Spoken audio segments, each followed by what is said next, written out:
From a general who marched thousands of his own men across open ground into guns that never stopped firing, to a commander who split his force in half and rode straight into a village 10 times bigger than he expected, to a leader who declared war on the most powerful nation on earth when absolutely nobody was making him do it.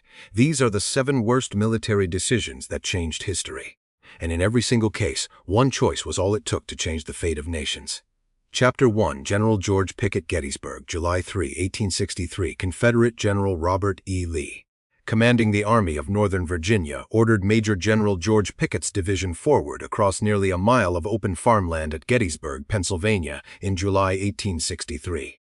But the most damning detail about Pickett's charge isn't how far the men had to march. It's that Lee's own artillery had already run low on ammunition before a single soldier stepped past the tree line.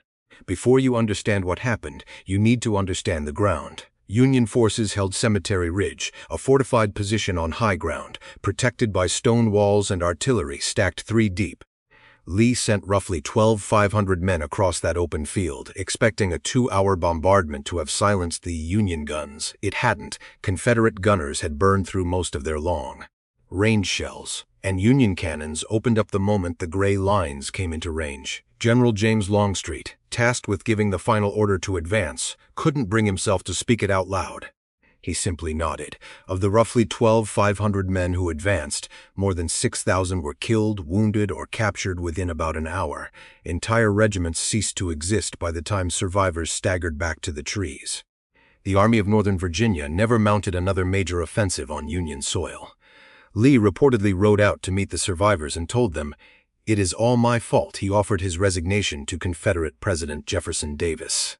It was refused. Historians still point to that open field in Pennsylvania as the moment the Confederacy's chance at outright victory died. Lee lost a battle in an afternoon. The next decision on this list lost an entire command in a single day because one officer decided the smartest move was to split his force in half right before finding out how badly he'd miscounted his enemy. Chapter 2. Lieutenant Colonel George Armstrong Custer, Little Bighorn, June 25, 1876. Lieutenant Colonel George Armstrong Custer commanded roughly 600 men of the U.S. 7th Cavalry, sent into Montana Territory in June 1876 to locate a large encampment of Lakota, Northern Cheyenne, and Arapaho forces. But the most damning detail about Custer's decision isn't that he attacked. It's that he split his already outnumbered command into 3 separate groups before he even knew the size of the village in front of him. Before you understand what happened, you need to understand what Custer chose to ignore. Scouts had warned him the village ahead held far more warriors than his men could handle. Worried it would scatter before he could strike, Custer divided his roughly 600 troopers into 3 battalions and personally led just over 200 of them toward a village of an estimated 6,000 to 7 people, including as many as 1,800 to 2,000 warriors. Within an hour of contact, his detachment was completely surrounded on an exposed ridge with no route out. Custer and all roughly 210 men under his direct command were killed, along with dozens more from the other battalions caught in the fighting nearby. It remains one of the worst defeats the U.S. Army ever suffered against Native American forces, and it triggered a far harsher military campaign against the Plains nations in the years that followed. Custer's body was found stripped near the crest of what's now called Last Stand Hill. No one under his direct command survived to explain the decision. A surviving officer from a separate battalion later said simply that Custer rode to his death and took the finest 5 companies of the regiment with him. Custer's failure came from underestimating the enemy in front of him. The next decision on this list came from underestimating something far more dangerous: an empire's ability to defend its own coastline. Thousands of miles from home. Chapter 3. Winston Churchill and the Gallipoli Campaign, February 1915 to January 1916. In early 1915, First Lord of the Admiralty Winston Churchill pushed Britain's War Council to approve an assault on the Dardanelles Strait, aiming to knock the Ottoman Empire out of the war and open a supply route to Russia. But the most damning detail about Gallipoli isn't the naval bombardment that failed that march. It's that troops weren't landed until 5 weeks later, giving Ottoman defenders all the time they needed to dig in. Before you understand what happened, you need to understand the timeline. The initial naval attack on March 18, 1915, lost 3 battleships to mines and gunfire and was called off. Instead of abandoning the plan, commanders pressed forward with a land invasion. Troops didn't land until April 25, 38 days later, by which point Ottoman forces under German General Otto Liman von Sanders had reinforced the peninsula with fresh troops and artillery on every ridge above the beaches. Allied soldiers, including thousands of Australian and New Zealand troops, waded ashore directly beneath cliffs studded with machine guns, over roughly 8 months of fighting. More than 56,000 Allied soldiers were killed, and over 120,000 wounded, in a campaign that gained almost no ground and was fully evacuated by January 1916. Ottoman defenders suffered similarly catastrophic losses, holding a strip of coastline barely a few miles wide. Churchill was forced to resign his post at the Admiralty within months of the campaign's collapse. He later called the criticism. He faced over Gallipoli, a censure which I long ago acknowledged for an entire generation of Australians and New Zealanders. The failed landings became a defining national memory of lives spent on a plan that lost its element of surprise before it even started. Churchill's plan failed because a rushed timeline gave the enemy time to prepare for a danger everyone already knew was coming. The next decision on this list wasn't rushed at all. It was a direct order to stop. At the exact moment stopping was the worst possible thing to do. If you're following along with this list, subscribe now. There are 4 more decisions coming. And the last one might be the most reckless choice any leader made in the entire war. Chapter 4: Adolf Hitler's Halt Order Dunkirk. May 24, 1940. On May 24, 1940, with German panzer divisions closing in on Allied forces trapped at the port of Dunkirk, Adolf Hitler personally approved an order halting the tank advance roughly 10 miles from the coast. But the most damning detail about the halt order isn't that Hitler gave it. It's that it handed the trapped British and French armies 3 full days to organize an escape. Before you understand what happened, you need to understand the trap that had already closed. By May 24, roughly 400 Zuzo Allied troops were pinned against the English Channel, with German tanks only a short advance away from cutting off any retreat. Hitler halted those tanks for nearly 3 days. From May 24 to May 26, choosing to let the Luftwaffe finish the job from the air instead.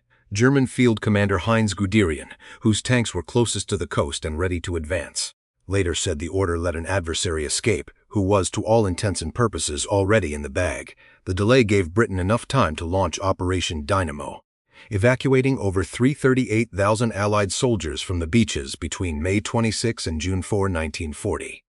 Nearly all of those men would go on to form the core of Britain's continued war effort, the same army Germany would face again 4 years later on the beaches of Normandy. Hitler never fully explained the halt to his own general staff, and the decision was debated inside the German High Command for the rest of the war. Winston Churchill later called the evacuation a miracle, but the war it allowed Britain to keep fighting wasn't luck. It was a gift, handed over by an order that stopped the tanks at the worst possible moment. Hitler's mistake bought his enemies time. The next decision on this list didn't just cost time. It cost an entire army group its only way home, in a plan so ambitious that even the men who approved it admitted from the start it might be one bridge too far. Chapter 5: Field Marshal Bernard Montgomery and Operation Market Garden, September 1944. In September 1944, British Field Marshal Bernard Montgomery convinced Allied High Command to approve Operation Market Garden, a plan to drop over 34,000 airborne troops behind German lines to seize a chain of bridges through the Netherlands. But the most damning detail about the plan isn't its ambition. It's that Montgomery's own intelligence officers had already spotted German armor near the final target and were told to disregard it. Before you understand what happened, you need to understand the gamble at the center of the plan. Success depended on airborne troops holding a series of bridges, including one at Arnhem, roughly 64 miles behind enemy lines, long enough for ground forces to drive up a single narrow road to reach them. British intelligence had photographed 2 panzer divisions resting near Arnhem days before the operation, but planners dismissed the warning rather than delay the attack. British paratroopers dropped directly on top of battle. Hardened German armor, instead of the light resistance they'd been briefed to expect, of roughly 10,000 British paratroopers who landed near Arnhem, fewer than 400 made it back across the river. The rest were killed, wounded, or captured.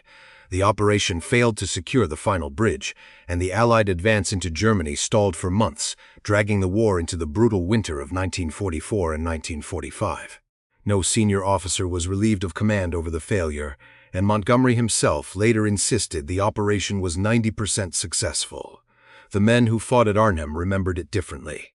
The battle became known simply as the bridge that was one bridge too far. Market Garden cost an army its bridge home. The next decision on this list didn't lose a bridge or an army. It lost an emperor his entire empire, because he refused to believe that geography and winter could defeat him where no human army ever had.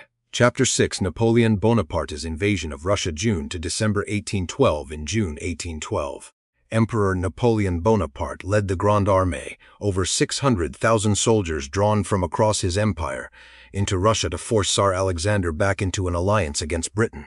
But the most damning detail about the invasion isn't the size of the army Napoleon brought, it's that he had no real plan for what to do if the Russians simply refused to fight him. Before you understand what happened, you need to understand the trap the Russians set without firing a shot. Russian forces retreated for hundreds of miles, burning crops and villages as they went, denying Napoleon's army the food and shelter it needed to live off the land. By the time French forces reached Moscow that September, the city had been abandoned and set ablaze, leaving the Grande Armée sitting in a burned-out capital with winter approaching and no government left to negotiate with. Napoleon waited 5 weeks in the ruins for a peace offer that never came. Of the roughly 600 men who crossed into Russia, fewer than 100 made it back out. Historians estimate as many as 400 were killed, died of starvation and cold, or were captured. The retreat through the Russian winter became one of the deadliest military disasters in history, and it shattered the reputation of invincibility that had defined Napoleon's entire career.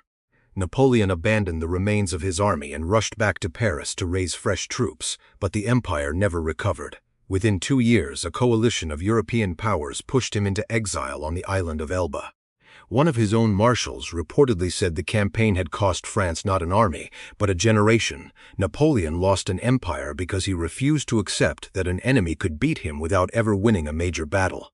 The final decision on this list is worse than that, because the man who made it wasn't defeated into it, wasn't tricked into it, and wasn't even asked to make it at all. Chapter 7: Adolf Hitler declares war on the United States, December 11, 1941. On December 11, 1941, 4 days after Japan's attack on Pearl Harbor, Adolf Hitler stood before the German Reichstag and declared war on the United States. But the most damning detail about this decision isn't that Germany went to war with America. It's that under the terms of Germany's own alliance with Japan, Hitler was never actually required to do it.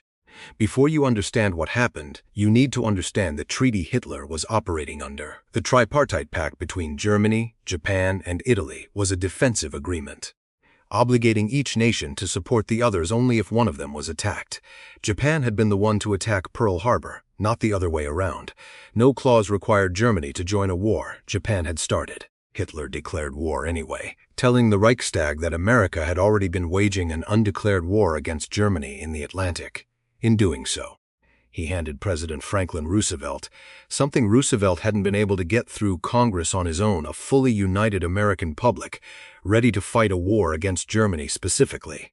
Within months, American industrial Authangfo factories that would go on to produce over 300,000 aircraft and tens of thousands of tanks and ships by 1945 was redirected toward defeating Germany as well as Japan. A war Hitler was already losing on the Eastern Front now had the full weight of American manpower and production aimed at it from the other direction, years earlier than it otherwise might have arrived. Hitler never explained the decision to his own general staff beyond a single Reichstag speech, and it remains one of the most consequential unforced errors of the entire war. He was never removed from power over it.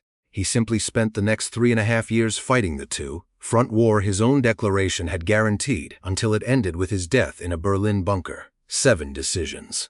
7 different wars and centuries, nearly every major army of the modern era represented on this list. Look at what actually connects them. Lee sent 500 men across an open field into guns that hadn't been silenced. Custer split his command and rode into a village 10 times the size he expected. Churchill's plan gave the enemy 5 weeks to prepare for an attack everyone already knew was coming. Hitler halted his own tanks 3 days from finishing the job at Dunkirk. Montgomery ignored a warning about the exact armor that would end his plan at Arnhem. Napoleon waited 5 weeks in a burning city for a surrender no one was ever going to offer. and Hitler declared a war against the one country that never even asked him to fight it. Not one of these men lacked courage, resources, or command authority. What every single one of them lacked at the moment it mattered most was the willingness to question their own certainty before it was too late. That is what made these the 7 worst military decisions that changed history, and in every case it wasn't the enemy that beat them first, it was the decision they'd already made before the fighting even started.